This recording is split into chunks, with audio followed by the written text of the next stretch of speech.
Hello, my name is Priscilla James, certified life coach and domestic violence advocate for women of abuse. I am also the founder and creator of Recover Your Esteem and Innovators of Style. Now, I want to take a little bit of a different approach in terms of narcissistic abuse. I think that once we begin to understand the origin of narcissism, how they are developed, and how we as abusers fit into the equation and the insurmountable effects it has on us, then we will be able to understand, accept, recover, and ultimately overcome the emotional abuse provided by the narcissist and recover mind, body, and soul. The behavior and emotional trauma that narcissists inflicts upon people is nothing short of devastating. It is hard to believe that these individuals will use the art of seduction to obtain what they want from the person of choice. And when they get what they want, they often discard the individual, offering very little to no explanation, no empathy, and worst, believing that their abusive actions and tactics are justified. This toxic behavior causes great agonizing pain, confusion, emotional stress, and it creates full of questions, especially for those that are involved emotionally with a narcissist. Now, the purpose of this channel is to discover and understand the mind and process of a narcissist so we can finally escape from the emotional and psychological abuse that comes from this toxic relationship and recover in style. So I'm quite sure many of you already know this answer or the question to this phenomenon. What is narcissistic abuse? How does a person become a narcissist? How does this disorder develop? Narcissistic personality disorder, NPD, often interprets to mean excessive love of oneself, a characteristic that attributes to excessive self-admiration, excessive egotism, and excessive self-respect, and is all named a personality disorder.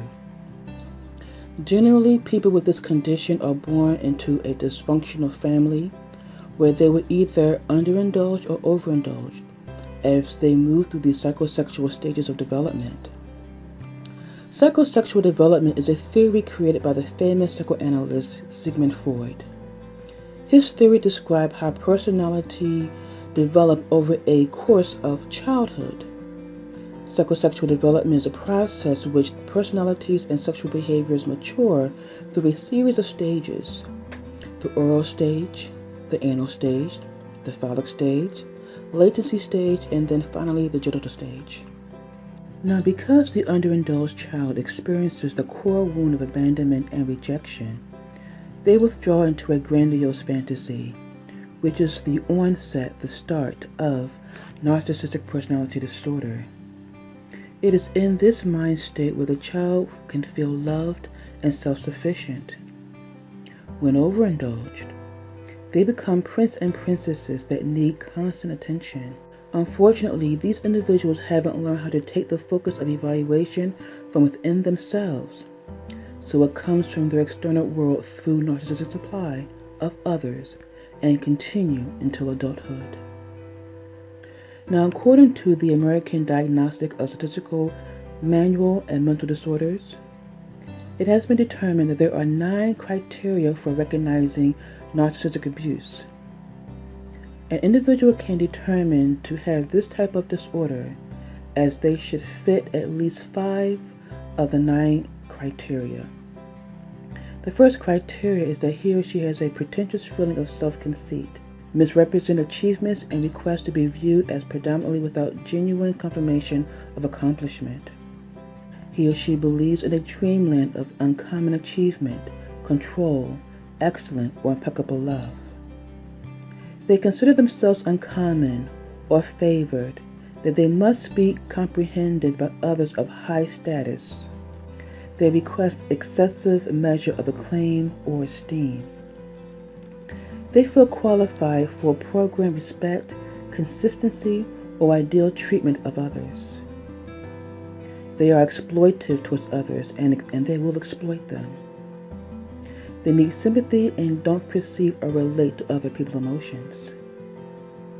They are much of the time jealous of others, and think others are desirous of them. They have a state of mind, or as often as possible act in an arrogant and or egotistical way. Because of their grandiose behavior, the probability of a narcissist going into a reputable psychologist is very small, as they believe nothing is wrong with them. And as victims of narcissistic abuse, identifying at least 4 or 5 of these criteria serve as a purpose to learn narcissistic behaviors and methods of recovery. Until we meet again, be productive, be joyful, and love yourself on purpose.